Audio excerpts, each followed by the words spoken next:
اس کے جذبہ جہاد کی داد دینا پڑتی ہے۔ جنگ میں سب کے پاس تلواریں، ڈھالیں یا بندوقیں ہوتی ہیں۔ فاطمہ ایسی مجاہدہ تھی جس کے پاس نہ تلوار تھی، نہ نیزہ، نہ ڈھال۔ وہ اپنے پاس صرف مشکیزہ رکھتی تھی، زخمیوں کو پانی پلاتی تھی۔ یہ اللہ کے راستے میں بے مثال جہاد تھا۔ یہ لڑکی نہ تلواروں سے نہ گولیوں سے خوف زدہ تھی، صرف اسے شہادت کی تمنا تھی۔ جذبہ شہادت نے اسے دلیر کر دیا۔ اس کے اندر جذبہ شہادت جنون کی انتہا پر ہے۔ اللہ کی راہ میں لڑتے لڑتے مرنے کی آرزو جو اس کے سینے میں ہے، اس کی تعریف نہ کرنا ناانصافی ہے۔ اتنی کم عمری میں، یعنی علامہ اقبال فرماتے ہیں کہ اس کم عمری میں اسلحے سے خالی ہونا بھی اسے، اگر اس کے پاس اسلحہ نہیں ہے لیکن یہ چیز اسے اپنے مقصد سے دور نہیں کر پائی۔ اس نے ان چیزوں کو اپنی مجبوری نہیں بنایا کہ میرے پاس تو اسلحہ نہیں ہے تو میں مجبور ہوں، میں جنگ نہیں کر سکتی۔ اس میں کیونکہ اس نے اس چیز کو اپنی مجبوری نہیں بنایا، اس میں وہی عظیم جذبہ تھا جو اس کے آباء و اجداد کا خاصہ تھا، یعنی جو اس کے آباء و اجداد کی فطرت یا عادت میں جو چیز تھی وہی اس میں وہ جذبہ تھا۔ تو اس نے دلیری اور ہمت کی ایسی داستان رقم کی جو قابل تحسین ہے۔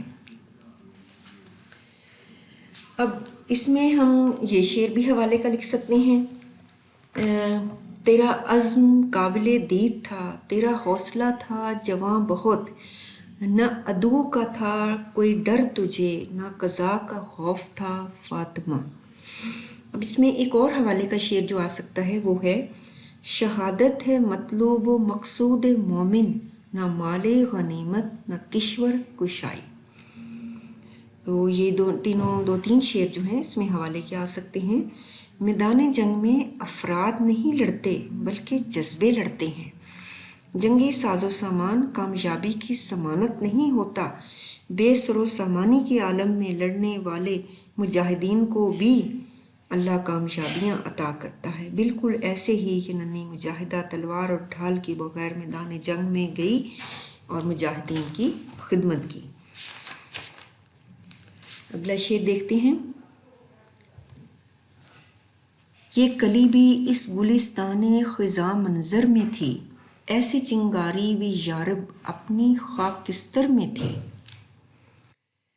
اب یہاں پہلے معنی، گلستان کا لفظی مطلب باغ ہے، خزاں منظر سے مراد، ویسے تو خزاں کا موسم ہم لے سکتے ہیں کہ باغ میں خزاں کا موسم، لیکن یہاں اس سے مراد ہم مسلم امت لیں گے۔ یعنی اگر مسلم امت ایک باغ ہے تو اس پہ خزاں چھائی ہوئی ہے، یعنی وہ زوال پذیر ہے، یہ مطلب اس کا ہم لیں گے کہ جب مسلم امت میں ہر طرف خزاں کا دورہ ہے جس میں کوئی پھول نہیں کھلتا، اس میں یہ کلی موجود ہے۔ ایسی چنگاری بھی یارب اپنی خاکستر میں تھی۔ خاکستر کہتے ہیں راکھ کو، لکڑیاں یا کوئی بھی جلانے والی چیز جب جل جائے تو بعد میں جو چیز بچتی ہے اسے راکھ کہتے ہیں۔ تو اس راکھ میں علامہ اقبال کہتے ہیں کہ ایک چنگاری موجود تھی جو کہ جس سے آگ لگائی جا سکتی تھی۔ تو یہاں پہ ایک یعنی یہ کہہ لیں کہ ایک سوالیہ انداز ہے اس میں، اس شعر میں، کہ وہ حیرانی کا اظہار کر رہے ہیں علامہ اقبال اس میں، یعنی مفہوم یوں بھی ہو سکتا ہے کہ کیا اس خزاں رسیدہ امت مسلمہ کے باغ میں فاطمہ جیسی کلی ابھی موجود تھی؟ کیا اس بجھی ہوئی راکھ کے ڈھیر میں ابھی تک جو ہے ایسی چنگاری جو ہے موجود تھی؟ یا یوں کہہ سکتے ہیں کہ اس بجھی ہوئی راکھ کے ڈھیر میں ابھی تک جذبہ شہادت سے سرشار چنگاری موجود تھی؟ اس کو آپ ان معنوں میں لے سکتے ہیں کہ جب جذبہ شہادت جو ہے ختم ہو چکا تھا، بالکل مسلمان جو ہے وہ کسی بھی کہہ لیں کوئی بھی ان میں جذبہ، جوش، ولولہ جب ختم ہو چکا تھا تو ایسے حالات میں، جب کہ وہ ایک بالکل راکھ کی طرح تھے، تو اس میں بھی جذبہ شہادت سے لبریز ایسی چنگاری ابھی اس راکھ میں موجود تھی۔ یہ اس کا مفہوم آپ لیں گے، یوں بھی ہم کہہ سکتے ہیں کہ ایسا غنچہ یا ایسی کلی بھی پت جھڑ کے موسم میں موجود تھی، ایسا شرر بھی مسلمانوں کی راکھ میں ابھی تک تھا۔ اس شعر میں حیرت کا اظہار ہے، امت مسلمہ کی بدحالی کا ذکر ہے کہ جو امت عروج کی انتہا پر پہنچ گئی تھی وہ اپنی کوتاہیوں کی بنا پر مسخ ہو چکی ہے۔ امت مسلمہ کے باغ میں ہر طرف خزاں کے ڈیرے ہیں، جذبہ شہادت ماند پڑ چکا ہے، شہادت کی لگن مٹ چکی، اسلام جیسے ہرے بھرے باغ کو خزاں کے تھپیڑوں نے جھلسا کر راکھ کر دیا۔ لیکن فاطمہ کی دلیری دیکھ کر حیرت ہوتی ہے، لیکن یہ حیرانی جو ہے وہ خوش آئند بات ہے۔ خوش آئند بات کا مطلب ہے کہ آئندہ کے لیے ایک اچھی خبر ہے۔ علامہ اقبال جو ہیں وہ اپنی کلام کے حوالے سے ایک دانائے راز کی حیثیت سے ہمارے سامنے آتے ہیں۔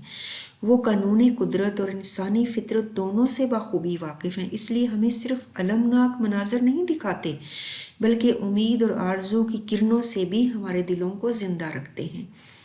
اس شعر میں بھی خوبصورت استعارات کا استعمال ہے۔ امت مسلمہ کا دور عروج ختم ہوا، اس کے باغ کی بے مثال بہار خزاں میں تبدیل ہو گئی۔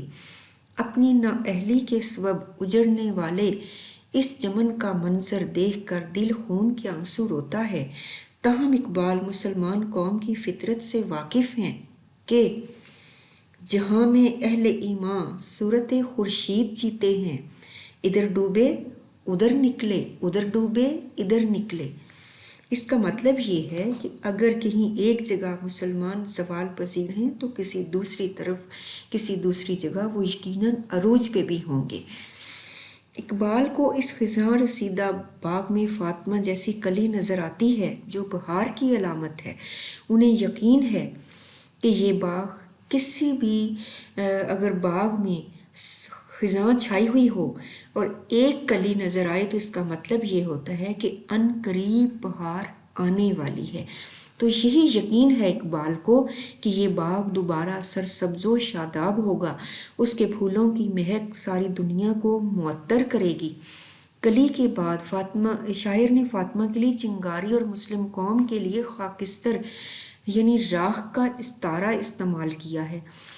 مسلمانوں کے زوال کا سبب ایمان کی سے دوری ہے، لیکن کمسن فاطمہ ایسی چنگاری ہے جس نے نئی نسل میں زندگی کی حرارت پیدا کر دی ہے۔ ذرا سی سازگار ہوا سے یہ چنگاری بھڑک کر شعلہ بن جائے گی اور خس و خاشاک کو پھونک ڈالے گی۔ مستقبل سے مایوس ہونے کی کوئی وجہ نہیں، کوئی ضرورت نہیں۔ یعنی اب یہاں اس سے مراد یہ لیں کہ یہ شعلہ جو بن جائے گی، خس و خاشاک کو پھونک ڈالے گی کا مطلب ہے کہ وہ چیزیں جو مسلمانوں کی عروج کی راہ میں رکاوٹ ہیں، وہ چیزیں جو مسلمانوں کو آگے بڑھنے میں ترقی کی راہ میں رکاوٹ ہیں، وہ ان سب چیزوں کو ختم کر دے گی، وہ مسلمانوں کو پھر سے عروج کی طرف لے جائے گی۔ اس لیے وہ کہہ رہے ہیں کہ مستقبل سے مایوس ہونے کی کوئی وجہ نہیں، ان قریب ایک اچھا مستقبل ہمارا منتظر ہے۔ تو اب یہ ننھی کلی جو ہے وہ کھل کر دنیا میں اپنی خوشبو پھیلا رہی ہے اور دنیا کو جہاد کا پیغام دے رہی ہے۔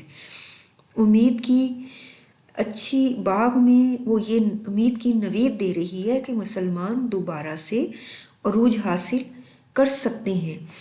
آگ بجھ کر راکھ ہو جاتی ہے، لیکن کریدا جائے تو بعض اوقات اندر چنگاری ہوتی ہے جس سے دوبارہ آگ لگ سکتی ہے۔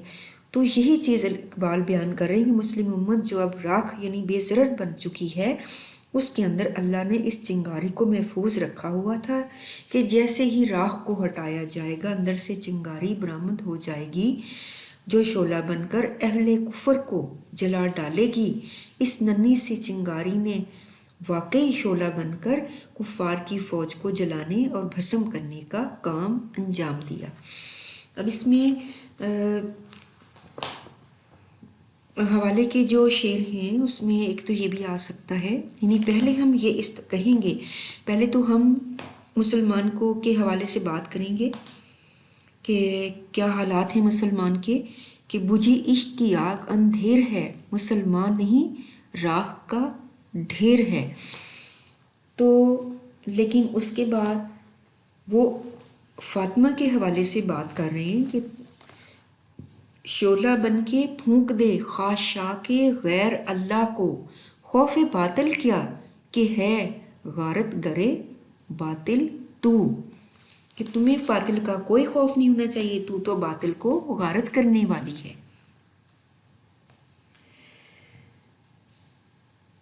اگلا شعر دیکھتے ہیں۔ اپنے صحرا میں بہت آہو ابھی پوشیدہ ہیں، بجلیاں برسے ہوئے بادل میں بھی خوابیدہ ہیں۔ اب صحرا سے مراد مسلم امت لیں گے۔ آہو آپ نے پچھلی نظم میں بھی پڑھا تھا، آہو سے مراد ہرن ہے، ہرن جو کہ صحراؤں میں پایا جاتا ہے، پوشیدہ ہیں، چھپے ہوئے ہیں۔ بجلیاں برسے ہوئے بادل میں بھی خوابیدہ ہیں، سوئی ہوئی ہیں، چھپی ہوئی ہیں۔ آپ نے دیکھا جب کبھی بارش آنی ہو تو پہلے جب بادل آئیں تو بادل گرجتے ہیں، بجلی چمکتی ہے، اور جب بارش برس جائے تو اس کے بعد نہ تو بادل گرجتے ہیں اور نہ ہی بجلی چمکتی ہے۔ لیکن یہاں اقبال کہہ رہے ہیں کہ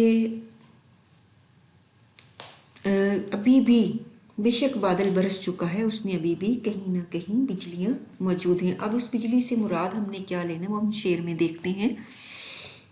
یہ فاطمہ بنت عبداللہ کی شجاعت اور دلیری کو خراج تحسین پیش کرتے ہوئے اس شعر میں بھی اقبال نے دلکش استعارات کا استعمال کیا ہے۔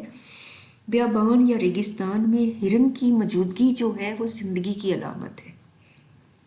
مسلمان قوم ایک بنجر زمین نہیں ہے، یہ جو بظاہر ویرانہ نظر آتا ہے اس میں زندگی کے آثار نمودار ہو رہے ہیں۔ ہماری امیدیں اپنی نئی نسل سے وابستہ ہیں۔ فاطمہ اور نئی نسل کے ہونہار نوجوانوں کے لیے اقبال نے آہو کا استعارہ استعمال کیا ہے۔ اب فاطمہ کی مثال کو پیش نظر رکھتے ہوئے ایسے بہت سے نوجوان سامنے آئیں گے۔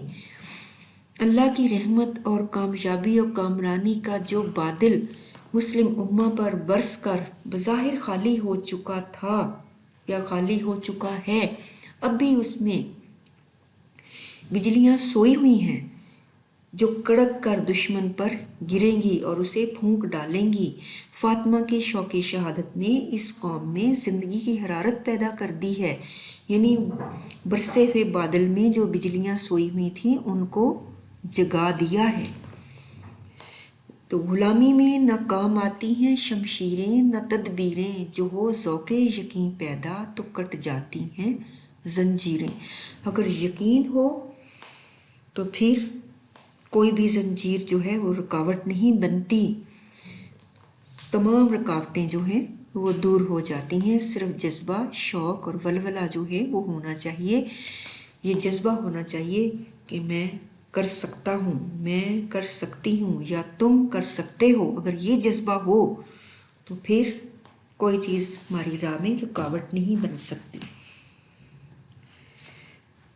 یہاں پہ مدینی اقبال نے آہو کا جو استعارہ استعمال کیا ہے تو اس نے مطلب یعنی ایک علامتی انداز ہے کہ اقبال یہ کہتے ہیں کہ اگرچہ مسلمان زوال پذیر ہیں لیکن فاطمہ جیسے کردار گلشن اسلام میں موجود ہیں، تو پھر امت مسلمہ کو مایوس نہیں ہونا چاہیے بلکہ یہ یقین کر لینا چاہیے کہ ابھی صحرائے اسلام میں ایسے مرد مومن موجود ہیں جو وقت آنے پر امت کے لیے کوئی بڑا کارنامہ سرانجام دے سکتے ہیں یا سرانجام دینے والے ہیں، ہم یہ بھی کہہ سکتے ہیں۔ بظاہر یہ قوم سوئی ہوئی ہے لیکن اس امت میں، اس قوم میں ایسے لوگ موجود ہیں جو عن قریب دشمنان اسلام پر بجلی کی کڑک بن کر گرنے والے ہیں۔